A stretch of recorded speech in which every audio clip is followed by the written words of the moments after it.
الله يأمركم أن تؤدوا الأمانات إلى أهلها وإذا حكمتم بين الناس أن تحكموا بالعدل إن الله نعم ما يعظكم به إن الله كان سميعا بصيرا নিশ্চয় আল্লাহ তোমাদেরকে নির্দেশ দিচ্ছেন আমানত তার হকদারকে ফিরিয়ে দিতে। তোমরা যখন মানুষের মধ্যে বিচার কার্য পরিচালনা করবে তখন ন্যায় পরায়ণতার সাথে বিচার করবে। আল্লাহ তোমাদেরকে যে উপদেশ দেন তা কত উৎকৃষ্ট। নিশ্চয় আল্লাহ সর্বশ্রোতা সর্বদ্রষ্টা। يا أيها الذين آمنوا أطيعوا الله وأطيعوا الرسول وأولي الأمر منكم فإن تنازعتم في شيء فردوه إلى الله والرسول إن كنتم تؤمنون بالله واليوم الآخر ذلك خير وأحسن تأويلا হে ইমানদারগণ, তুমি আল্লাহর আনুগত্য করো, রাসূলের আনুগত্য করো, আর আনুগত্য করো তোমাদের মধ্যকার ক্ষমতাশীলদের। অতঃপর কোনো বিষয়ে তোমাদের মধ্যে মতভেদ ঘটলে তা উপস্থাপিত করো আল্লাহ ও রাসূলের নিকট, যদি তোমরা আল্লাহ ও আখিরাতে ঈমান এনে থাকো। এ পন্থায় উত্তম এবং পরিণামে প্রকৃত শ্রেষ্ঠতর। ألم تر إلى الذين يزعمون أنهم آمنوا بما أنزل إليك وما أنزل من قبلك يريدون أن يتحاكموا إلى الطاغوت وقد أمروا أن يكفروا به ويريد الشيطان أن يضلهم ضلالا بعيدا আপনি কি তাদেরকে দেখেননি যারা দাবি করে যে আপনার প্রতি যা নাজিল হয়েছে এবং আপনার পূর্বে যা নাজিল হয়েছে তাতে তারা ঈমান এনেছে, অথচ তারা তাগুতের কাছে বিচার প্রার্থী হয়, যদিও সেটা প্রত্যাখ্যান করার জন্য তাদেরকে নির্দেশ দেওয়া হয়েছে। আর শয়তান তাদেরকে ভীষণভাবে পথভ্রষ্ট করতে চায়।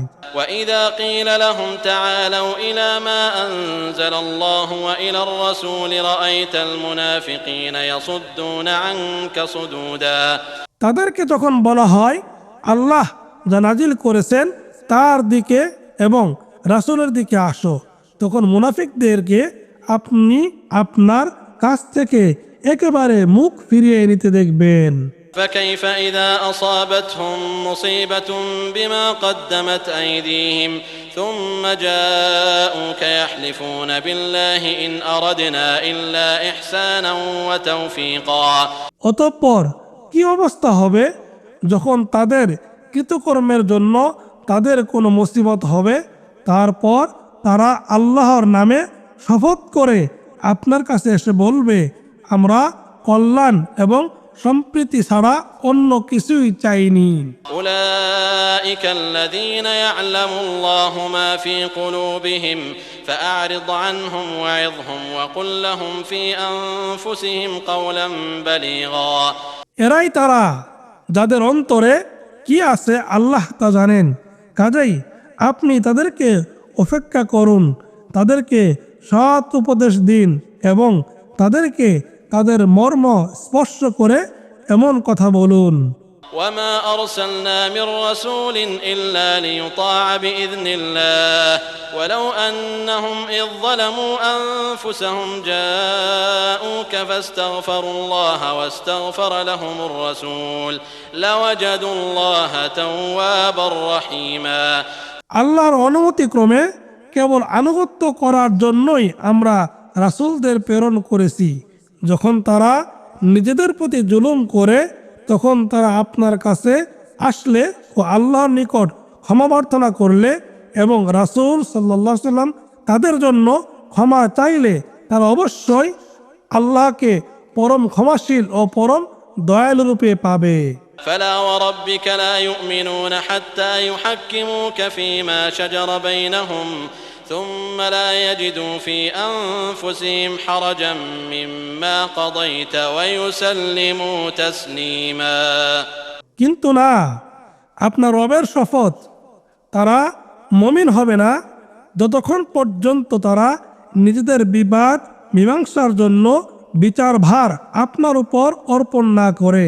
অতঃপর আপনার মীমাংসা সম্পর্কে তাদের মনে কোনো দ্বিধা না থাকে এবং সর্বকন্তরকরণে তা মেনে নেয়।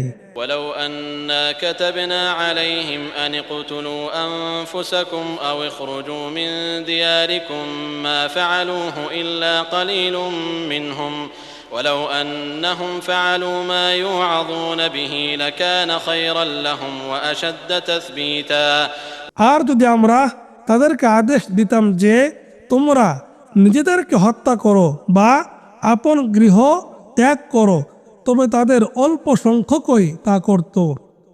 যা করতে তাদেরকে আদেশ দেওয়া হয়েছিল তারা তা করলে তাদের ভালো হতো এবং চিত্ত স্থিরতায় তারা দৃঢ়তর হতো। وإذا لآتيناهم من لدنا أجرا عظيما আর অবশ্যই তখন আমরা তাদেরকে আমাদের কাছ থেকে মহাপুরস্কার প্রদান করতাম ولهديناهم صراطا مستقيما এবং অবশ্যই আমরা তাদেরকে সরল পথে পরিচালিত করতাম। ومن يطع الله والرسول فأولئك مع الذين أنعم الله عليهم من النبيين والصديقين فأولئك مع الذين أنعم الله عليهم من النبيين والصديقين والشهداء والصالحين وحسن أولئك رفيقا আর কেউ আল্লাহ এবং রাসূলের আনুগত্য করলে সে নবী, সিদ্দিক, শহীদ ও সৎ কর্মপরায়ণ যাদের প্রতি আল্লাহর অনুগ্রহ রয়েছেন তাদের সঙ্গী হবে এবং তারা কত উত্তম সঙ্গী। ذلك الفضل من الله وكفى بالله عليما এগুলো আল্লাহর অনুগ্রহ, সর্বজ্ঞ হিসেবে আল্লাহ যথেষ্ট। يا أيها الذين آمنوا خذوا حذركم فانفروا ثبات أو انفروا جميعا হে মুমিনগণ, তোমরা তোমাদের সতর্কতা অবলম্বন করো, তারপর হয় দলে দলে বিভক্ত হয়ে অগ্রসর হও অথবা একসঙ্গে অগ্রসর হও। وإن منكم لمن ليبطئن فإن أصابتكم مصيبة قال قد أنعم الله علي إذ لم أكن معهم شهيدا আর নিশ্চয় তোমাদের মধ্যে এমন লোক আছে যে গড়িবেশি করবেই, অতঃপর তোমাদের কোনো মুসিবত হলে সে বলে তাদের সঙ্গে না থাকায় আল্লাহ আমাদের প্রতি অনুগ্রহ করেছেন। ولئن أصابكم فضل من الله ليقولن كأن لم تكن بينكم وبينه مودة يا ليتني كنت معهم فأفوز فوزا عظيما আর তোমাদের প্রতি আল্লাহর অনুগ্রহ হলে যেন তোমাদের ও তার মধ্যে কোনো সম্পর্কই নেই, এমন ভাবে বলবেই হায় যদি তাদের সাথে থাকতাম তবে আমিও বিরাট সাফল্য লাভ করতাম।